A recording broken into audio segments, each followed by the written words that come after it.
Hello everybody, Prepper003 here today, and today I want to talk to you guys about a little kind of subject that's always touched upon really, which is a good rifle for shits and fan for preppers and militiamen. Now, I know that there's a lot of opinions out there on the market. Some people are all about the Mosin Nagant, some people are all about the AR-15, some people are all about the AKs. And then there's a definite religion to your SKSs and other old mill surplus rifles like that on the market as well. I just wanted to kind of give my opinion on why I think the SKS is a very good utility rifle. Now, that's the key word that I really want to use here is utility rifle. It's a rifle that you can use for pretty much any purpose you really need to throw it in. It's not going to be the best tool for that job, but it can definitely fill that job if it has to. Like, for example, if you need this right here to be a hunting rifle, it can darn well be a good hunting rifle.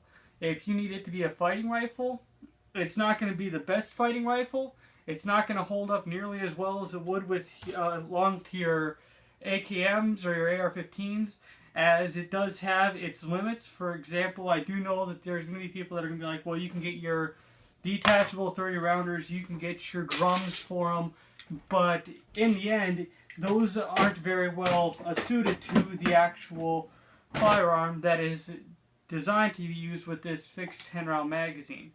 Now, the reason that I'm saying that is because the actual magazine system, unless you completely alter your rifle, for example, there's some alterations that you can get to where it will accept your standard AKM mags. Now, I have seen a couple SKSs like that, but the attachment system always seems to be loose. It tends to have issues. Now, yours may work perfectly fine if you do have that modification to it, but that's just my opinion on it. That's why I prefer to just keep with the 10-round fixed magazine and to use stripper clips. It's also easier just to identify rounds from hunting rounds, standard fighting rounds, whatever you really need to. But I'm just going to kind of go down the list of some of the things that I really like about the SKS as a utility rifle. First off, I'm going to touch on its traditional look. Now, for you gray men out there, I'm just going to say that word to just kind of be an overall brush, but people are always talking about trying to maintain a low profile look. Now, which one of these do you think is going to draw more attention? Probably your AKMs or AR-15 variant rifles. Now, around where I live, there's a lot of hunters. It's a pretty rural area. Now, the town itself is pretty urban. It's a pretty big industrial hub, but it doesn't have that many people, and a lot of the people there are traditional hunters. Now, as much as I would not want to be caught out in the open with a firearm of any type, this right here, if I was going to be caught out with a rifle, would probably be one of my best options, as it does maintain that traditional hunting rifle look. It is not threatening, it's not tactical, if you will. It's a traditional wooden, iron, or wooden steel, whichever way you want to really look at it, looking rifle.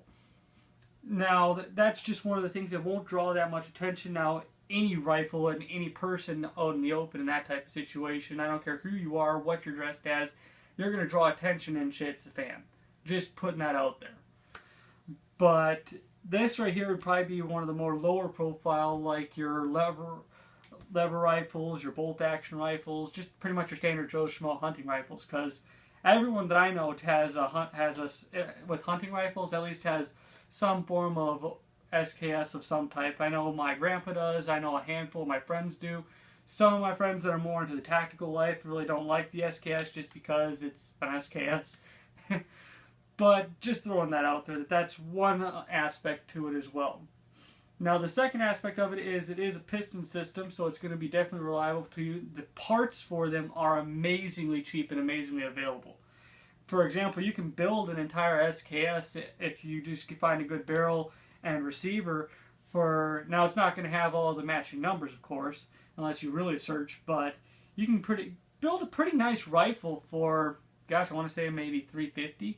And if you're looking for premium stock stuff, you can build a dirt cheap one that's going to work for maybe $100 if you can find all the parts on pretty good deals. But if you need replacement parts for them, you can stock up pretty well on them, and just by having about maybe $150, you can have spare bolts, spare receivers, spare magazines, maybe if you can, spare barrel and receiver and spare stocks, all what have you, which is just another good part. These are so widely available and have been coming into the market so well that even whenever they break, the parts are still available for them. Now I'm going to get on to the accuracy. What I've actually seen is that these actually are, for the most part, from comparing to a lot of the AKs that I've owned, your standard SKS with a pretty moderately good barrel is actually pretty darn accurate, especially when you take a look at it compared to the AKMs like I have right here. Now some of your like Arsenals, DDIs, and stuff like that are going to be pretty fucking darn accurate. Excuse my language, but I'm going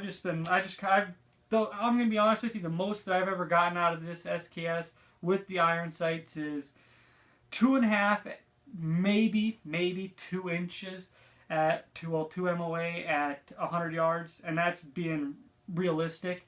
I mainly just with doing a lot of drills and stuff like that with it, I've gotten 3-4 inches, which is still alright for an old military surplus rifle like this right here, shooting just some cheap ammunition. I'm sure that I can get that tighter if I use some like Hornady hunting ammunition, Hornady SSTs for the 7.62x39, but I digress.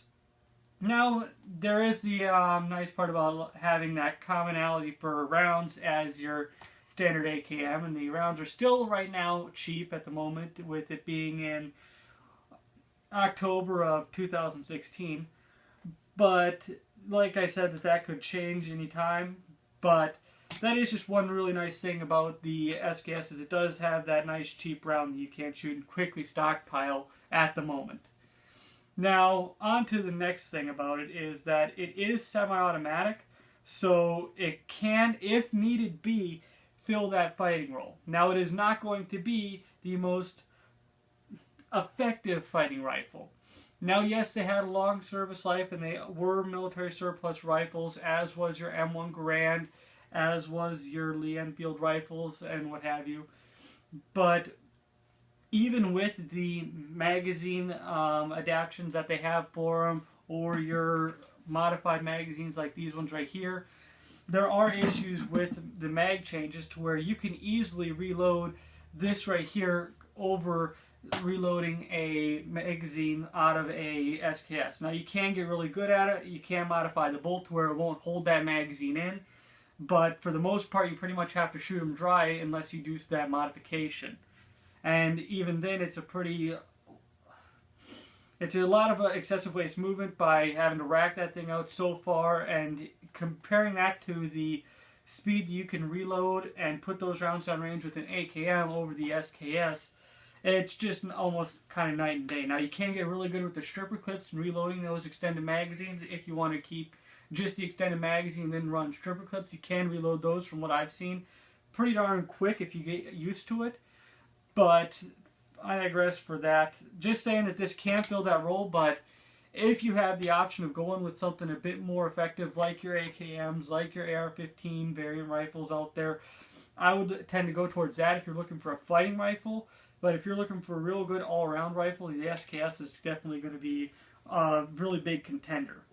Now, there is the one part about carrying all that extra ammunition. Now, yes, your 22s, like your Ruger 1022s, are going to be a lot easier to carry more ammunition, but they're not a nice 30 caliber round like your SKS. So that's just the talking points that I really had for you. Now, like I said, there are a lot of cons with it.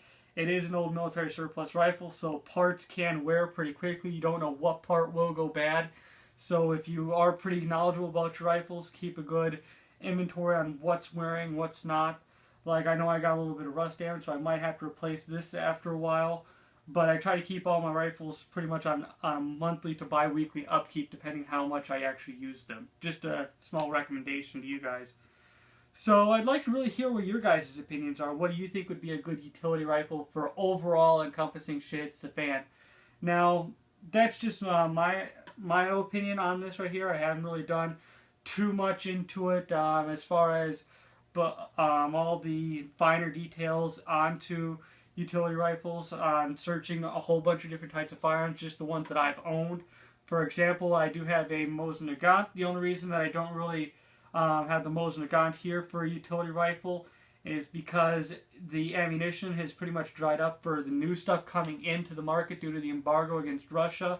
So right now all you have is what's available. I have a pretty good amount stockpiled for my Mosin, but overall I just feel that this right here would be much more capable, especially as a fighting rifle. Sure, you can use the Mosin Nagant as a fighting rifle, but when you're looking at it as a effective fighting rifle, when especially a lot of what we might be facing, and I'm not throwing any type of gangland scenario, I'm just trying to be realistic. Some of the most popular rifles out there nowadays are AR-15s, AKMs, Ruger Mini 14s, and I'm not going to make myself out to be some enemy at the gates, badass sniper or anything like that when I'm not.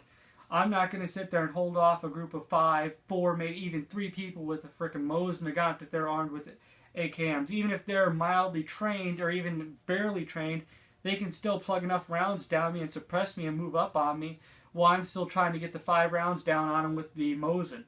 And sure, I'll get them to jump, but I'm going to have to reload that Mosin. Even reloading it with the striker clips, reloading it singly, 5 rounds each time, they're still going to be able to reload and re-put more rounds down my range in that two-way gun range than I would be able to with that Mosin. So that's just why I don't have the Mosin here as a utility rifle. Just my opinion. I'd really like to hear what you guys think on that, what you guys think on the SKS, what you guys would choose for your all-around utility rifle. I really appreciate you guys watching. If you like the video, shoot me a like, and if you want to see more videos like that, I try to get at around 3 videos out. Right now I've been having a lot of personal issues, so right now that's been kind of lacking recently in the past couple of weeks. But yeah, thank you. I appreciate you guys watching. Have a great day, and I hope you enjoyed it.